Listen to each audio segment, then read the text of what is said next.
আজকে হচ্ছে একটা পেঁপে ভর্তা টাইপের করব আর কি। এটা একটু তেলে ভেজে করে।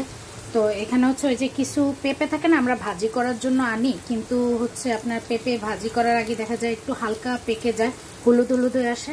তখন হচ্ছে ওই পেঁপেটাকে হচ্ছে আমরা যেটা করি সেটা হচ্ছে একটু সিদ্ধ করে নিই। সিদ্ধ করে এটাকে ভালো করে কষলাই আর কি, মানে যাতে গ্যালগ্যালা না থাকে ভিতরে, একেবারে সুন্দর করে মিহি করে ফেলি, মেখে মেখে আর কি।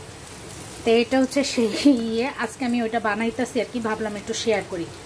আমি এটা আম্মুর থেকে শিখছি আর কি। তো এখানে হচ্ছে আমার শাশুড়ি অলরেডি এটা গতকালকে করে রাখছে, আমি জানতাম না, এখন দেখছি, পরে এখন বসলাম আর কি, ভাজা করব আর কি। তো এটা হচ্ছে আপনার কষলে রেখে দিছে। এখন হচ্ছে আমি একটু পেঁয়াজটা আগে ভেজে নিতেছি।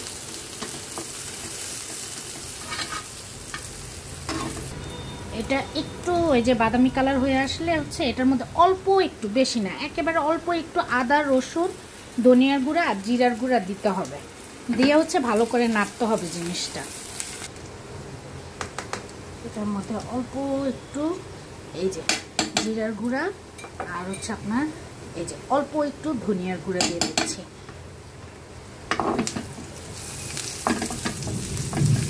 এখন এটার মধ্যে হচ্ছে আপনার যে পেঁপের পেস্টটা আছে, এই যে আরাচ কাঁচা, এই পেঁপেটা দিয়ে দিতেছি।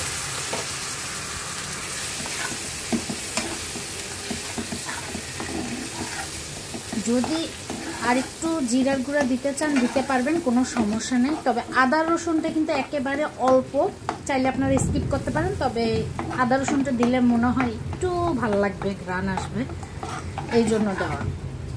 তো পেঁপের মধ্যে একটু পানি আছে, পানিটা আরও টেনে নিক। দেন হচ্ছে এটার মধ্যে অল্প একটু তেল আর হচ্ছে জিরার গুঁড়া দিয়ে দিব আবার। এই যে এটার মধ্যে এখনো পানি টানতেছে, তো লবণ দেওয়া হয় না, এর জন্য ভাবলাম একটু লবণটা দিয়ে দিই, মনে থাকতে থাকতে পরে লবণ দিতে ভুলে গেলে আরেক বিপদ। আমি এটার মধ্যে হচ্ছে আপনার এই মাত্রই একটু জিরার গুঁড়া, ধনিয়ার গুঁড়া আরও একটু দিয়ে দিচ্ছি, কারণ আমার কাছে মনে হইতেছিল একেবারে সাদা সাদা কালার আসতেছিল, এই জন্য হচ্ছে একটু ধনিয়ার গুঁড়া আর জিরার গুঁড়া অল্প আর একটু দিয়ে দিচ্ছি। এখন এটার পানি ভালো করে টানতে থাকুক। আর এখানে হচ্ছে আমি শেষে একটু রসুন দিয়ে বাগার দিব এটায়, এর জন্য হচ্ছে এখানে রসুন কুচি কুচি করে রেখে দিচ্ছি। ওটার পানি কমে আসবে, একটু তেল উঠবে, দেন হচ্ছে আমি এখানে এটা তেলে ভেজে ওই ইয়ের মধ্যে, পেঁপের মধ্যে আমি দিয়ে দিব।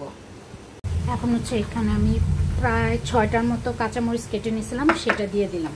আপনারা আপনাদের ঝাল অনুযায়ী কাঁচামরিচ দিবেন, যেমন আমি ভালোই ঝাল খেতে পারি, কিন্তু বাচ্চার যদি সমস্যা, এর জন্য অল্প ঝাল খাইতেছি আপাতত। এখন এটা আরও এই যে দেখেন পানি কিন্তু কমে আসছে, পানি কিন্তু ভালোই কমে আসছে। তো এটা আরও কালার আসবে, কালার হলে দেন হচ্ছে আমি বাগার দিয়ে দিব।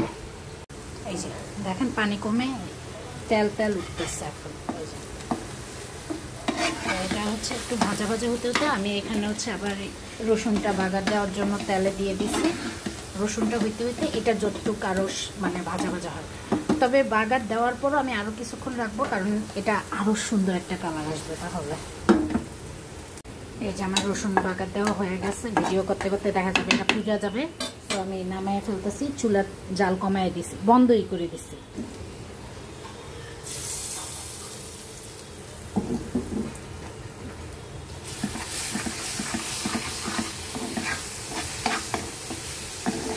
এটা সুন্দর একটা ঘ্রাণ আসবে।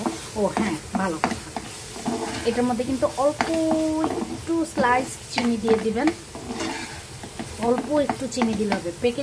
মানে পেঁপে যদি বেশি পাকা হয় তাহলে চিনির দরকার নেই, কিন্তু যদি আড়া কাঁচা টাইপের হয়, মানে কাঁচা প্লাস একটু হলুদ হয়ে আসছে, তাহলে অবশ্যই একটু লবণ দিয়ে চিনি দিয়ে দিবেন। এখন এটাকে আমি ভাজা ভাজা করার জন্য চুলা রেখে দিব অনেকক্ষণ পর্যন্ত। এই যে আমার ভর্তা রেডি, ধোয়া উঠা গরম গরম ভর্তা পেঁপের। আমার আসলে গরম তো, এর জন্য হাত কাঁপাইতেছে, একেবারে ধোয়া উঠানো। দেখেন এই যে ধোয়া উঠতেছে এখনও, চুলা থেকে নামায় সাথে সাথে বলি আগে একটু ভিডিও করে নেই। এখন হচ্ছে এটা গরম ভাত দিয়ে যখন খাবো রে ভাই, সেই মজা লাগে। এটা আমার কাছে পেঁপে ভর্তাটা অনেক ভালো লাগে। এটা আম্মু হচ্ছে, আমি যখন প্রেগনেন্ট অবস্থা ওই বাসায় ছিলাম আর কি, প্রেগনেন্সি টাইমে, তখন হচ্ছে প্রায় সময় এই ভর্তাটা আমাকে খাওয়াইতো। তখন আমি মানে এত বানানোর ইচ্ছা বা জিজ্ঞাসা করা হয় নাই। তো এই বাসায় শ্বশুরবাড়ি চলে আসার পর আম্মুরে জিজ্ঞাসা করলাম এটা কীভাবে করে। কারণ পেঁপে থাকতে থাকতে দেখা যায় একটু হলুদ হয়ে গেলে তখন এমনি কাঁচা খাওয়া হয়ে যায়। তো ভাবলাম একটু ভর্তা করেই খাই আমিও, এই জন্য এটা বানানো আর কি। তো আপনারা চাইলে বাসায় ট্রাই করে দেখতে পারেন যদি ভালো লাগে আর কি, খাইবেন। এতটুকুই ছিল, আল্লাহ হাফেজ।